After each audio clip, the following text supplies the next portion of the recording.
सोचिए, एक भारतीय कंपनी ग्लोबल पावर हाउस कैसे बनती है। ज्यादातर लोगों के दिमाग में क्या आएगा? यही ना कि दशकों की मेहनत लगेगी, धीरे धीरे एक्सपोर्ट बढ़ेगा, एक एक क्या के ग्राहक बनेंगे। पर क्या हो अगर सफलता का कोई शॉर्टकट हो, एक ऐसा रास्ता जो इस पूरी सोच को ही पलट दे। टाटा ने ठीक वही रास्ता चुना, एक ऐसा दाव जिसने सिर्फ उनकी किस्मत नहीं बदली, बल्कि पूरी दुनिया के लिए खेल के नियम ही बदल दिए। और देखिए, ये सवाल सिर्फ टाटा का नहीं है, ये तो हर उस कंपनी का सवाल है जो एक उभरते बाजार से निकलकर दुनिया जीतने का सपना देखती है। असली चुनौती, आप देखिए, सिर्फ प्रोडक्ट बेचने की नहीं होती। असली चुनौती है एक अदृश्य दीवार को तोड़ने की, एक ऐसी दीवार जो पैसे से नहीं, भरोसे से बनी होती है। देखिए, जो सीधा रास्ता था उसमें तो दशक लग जाते, मतलब एक ऐसा सफर जिसमें पीढ़ियां गुजर सकती थीं, और फिर भी सफलता की कोई गारंटी नहीं थी। रतन टाटा के दौर में टाटा समूह ने एक कड़वी सच्चाई को मान लिया था कि उनके पास इतना लंबा इंतजार करने का वक्त नहीं था। अगर जीतना है तो खेल के नियम ही बदलने पड़ेंगे। उन्हें एक शॉर्टकट चाहिए था। और वो अदृश्य दीवार क्या थी? वो थी अविश्वास की दीवार। सोचिए, 2000 के दशक की शुरुआत में मेड इन इंडिया का टैग एक तरह से बोझ था। मतलब लोग इसे कम कीमत से जोड़ते थे, प्रीमियम क्वालिटी या किसी पुरानी विरासत से नहीं। टाटा को इसी सोच को तोड़ना था, और वो भी बहुत तेजी से। तो प्रॉब्लम को अगर देखें तो वो तीन तरफा थी। पहली बात, इंटरनेशनल मार्केट में भरोसा जीरो था। दूसरी, स्क्रैच से, मतलब बिल्कुल शुरुआत से एक ब्रांड खड़ा करने में पीढ़ियां लग जाती। और तीसरी, सिर्फ कीमत के दम पर मुकाबला करना, एक ऐसा जाल था जिसमें मुनाफा लगभग खत्म हो जाता था। टाटा इस चक्रव्यूह में फंसना नहीं चाहती थी, उन्हें इसे तोड़ना था किसी भी तरह। तो उनके सामने अब दो रास्ते थे। एक तो था वही पुराना पारंपरिक रास्ता, धीरे धीरे अपना ब्रांड बनाओ, जिसमें दशकों लग सकते थे और कोई गारंटी भी नहीं थी कि कामयाब होंगे। और दूसरा रास्ता, वो बिल्कुल ही अलग था। वो था कि बने बनाए ब्रांड्स, उनकी विरासत, उनका भरोसा, सब कुछ एक झटके में खरीद लो। हाँ, इसमें पैसों का जबरदस्त रिस्क था, लेकिन ये रातों रात दुनिया का भरोसा दिलाने का वादा भी करता था। और यहीं पर टाटा ने वो फैसला लिया जिसने सब कुछ बदल दिया। उन्होंने एक बात साफ साफ समझ ली थी कि फैक्ट्रियां लगाई जा सकती हैं, नए प्रोडक्ट्स भी बनाए जा सकते हैं, लेकिन दशकों का भरोसा वो रातों रात नहीं कमाया जा सकता। तो सवाल था, अगर आप भरोसा बना नहीं सकते तो क्या करें? जवाब, उसे खरीद लो। टाटा ने असल में समय को ही खरीदने का फैसला कर लिया। ये सिर्फ एक लाइन नहीं है, ये एक पूरी फिलॉसफी थी। एक तरह का ऐलान था कि अगर आप गेम में देर से आए हैं तो आपको खेलने के नियम तोड़ने ही पड़ेंगे। और इसी एक सोच ने सिर्फ टाटा के लिए नहीं, बल्कि आने वाली न जाने कितनी ही कंपनियों के लिए ग्लोबल बिजनेस का पूरा मैदान ही हमेशा के लिए बदल दिया। इस बड़ी सोच का पहला असली टेस्ट हुआ साल 2000 में। टाटा टी ने एक बहुत बड़ा दांव खेला, $45 करोड़ का। और खरीदा किसे? ब्रिटिश चाय की दुनिया की जानी मानी कंपनी टेटली को। यह सिर्फ एक सौदा नहीं था, ये उस वक्त तक किसी भी भारतीय कंपनी का सबसे बड़ा विदेशी अधिग्रहण था। सबकी नजरें इसी पर थीं। और ये कोई मामूली डील नहीं थी, इसे कहते हैं रिवर्स टेकओवर।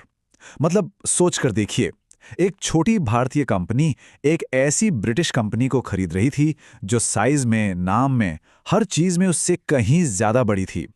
ये एक तरह से इतिहास का पहिया उल्टा घुमाने जैसा था। मैसेज बिल्कुल साफ था, भारत अब सिर्फ एक मार्केट नहीं है, वो मालिक बनने भी आ सकता है। टेटली की कामयाबी ने यह तो साफ कर दिया कि ये स्ट्रैटेजी काम करती है, और इससे टाटा का हौसला और भी बढ़ गया। अब वो पहले से भी बड़ा दांव लगाने को तैयार थे।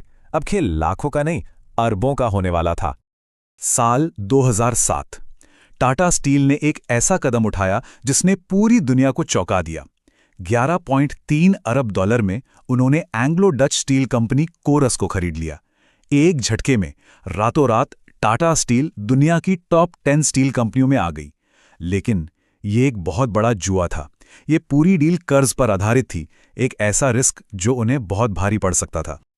और फिर ठीक एक साल बाद 2008 में उन्होंने अपना सबसे बड़ा और शायद सबसे जोखिम भरा दांव खेला। ये वो वक्त था जब पूरी दुनिया की अर्थव्यवस्था डूब रही थी, और उसी वक्त टाटा मोटर्स ने फोर्ड से दो ब्रिटिश आइकॉन्स जैगुआर और लैंड रोवर को $2.3 अरब में खरीद लिया। मतलब टाइमिंग इससे ज्यादा खराब हो ही नहीं सकती थी। पहली नजर में ये एक फाइनेंशियल सुसाइड जैसा लग रहा था। पूरी दुनिया हैरान थी। मीडिया में एक्सपर्ट्स के बीच मजाक उड़ रहा था। ये जो हेडलाइन है ना, ये उस वक्त की सोच को बिल्कुल साफ दिखाती है। क्या एक भारतीय ट्रक बनाने वाली कंपनी एक ब्रिटिश लग्जरी आइकॉन को चला सकती है? मतलब सवाल ये था कि जो कंपनी ट्रक और छोटी छोटी कारें बनाती है, वो दुनिया के सबसे बड़े लग्जरी ब्रांड्स को इस भयानक मंदी के बीच में आखिर बचाएगी कैसे? लेकिन जैसा कि बड़ी कहानियों में होता है, सबसे बड़े जोखिम ही सबसे बड़े इनाम लेकर आते हैं। सबकी उम्मीदों के बिल्कुल उलट जगुआर लैंड रोवर की ये डील टाटा की ग्लोबल कहानी का सबसे शानदार चैप्टर बन गई। ये वो मोड़ था जिसने सब कुछ बदल कर रख दिया। ये चार्ट अपने आप में पूरी कहानी बयां कर देता है। देखिए, ये जो छोटा बार है, ये JLR खरीदने से पहले का टाटा मोटर्स है, और ये जो इतना बड़ा बार है, ये JLR खरीदने के बाद का टाटा मोटर्स। ये सिर्फ ग्रोथ नहीं थी, ये तो पूरा काया पलट था। JLR टाटा मोटर्स के लिए प्रॉफिट का इंजन बन गया और उसने एक भारतीय कंपनी को ग्लोबल ऑटोमोबाइल पावर हाउस बना दिया। तो सवाल उठता है, ये जादू हुआ कैसे? देखिए, टाटा की असली कामयाबी खरीदने में नहीं थी, बल्कि खरीदने के बाद के मैनेजमेंट में थी। उन्होंने JLR को टाटा बनाने की जरा भी कोशिश नहीं की, बल्कि उन्होंने 3 बहुत जरूरी काम किए। पहला, ब्रिटिश मैनेजमेंट को काम करने की पूरी आज़ादी दी। दूसरा, रिसर्च और नई टेक्नोलॉजी में जमकर पैसा लगाया। और तीसरा, जो शायद सबसे जरूरी था, उन्होंने ब्रांड की ब्रिटिश पहचान को खत्म करने के बजाय उसे और भी मजबूत किया। वो मालिक बने, डिक्टेटर नहीं। लेकिन ये कहानी सिर्फ जीत की नहीं है। हर दांव कामयाब नहीं होता, और इस स्ट्रैटेजी की असलियत को पूरी तरह समझने के लिए हमें कोरस डील को देखना ही होगा। एक ऐसा सौदा जो जीत से ज्यादा एक बहुत बड़ा सबक साबित हुआ। कोरस के साथ असल में सारी गड़बड़ सिर्फ एक चीज की हुई, टाइमिंग की। टाटा ने उन्हें तब खरीदा जब स्टील की कीमतें आसमान छू रही थीं, और ये 2008 के ग्लोबल फाइनेंशियल क्राइसिस से ठीक पहले की बात है। जैसे ही संकट आया, स्टील की डिमांड धड़ाम से नीचे गिरी और कोरस टाटा स्टील के लिए एक बोझ बन गया। ये एक कड़वा सबक था कि यह स्ट्रैटेजी कोई जादू की छड़ी नहीं है। मार्केट का साइकिल आपकी सबसे अच्छी प्लानिंग को भी बर्बाद कर सकता है।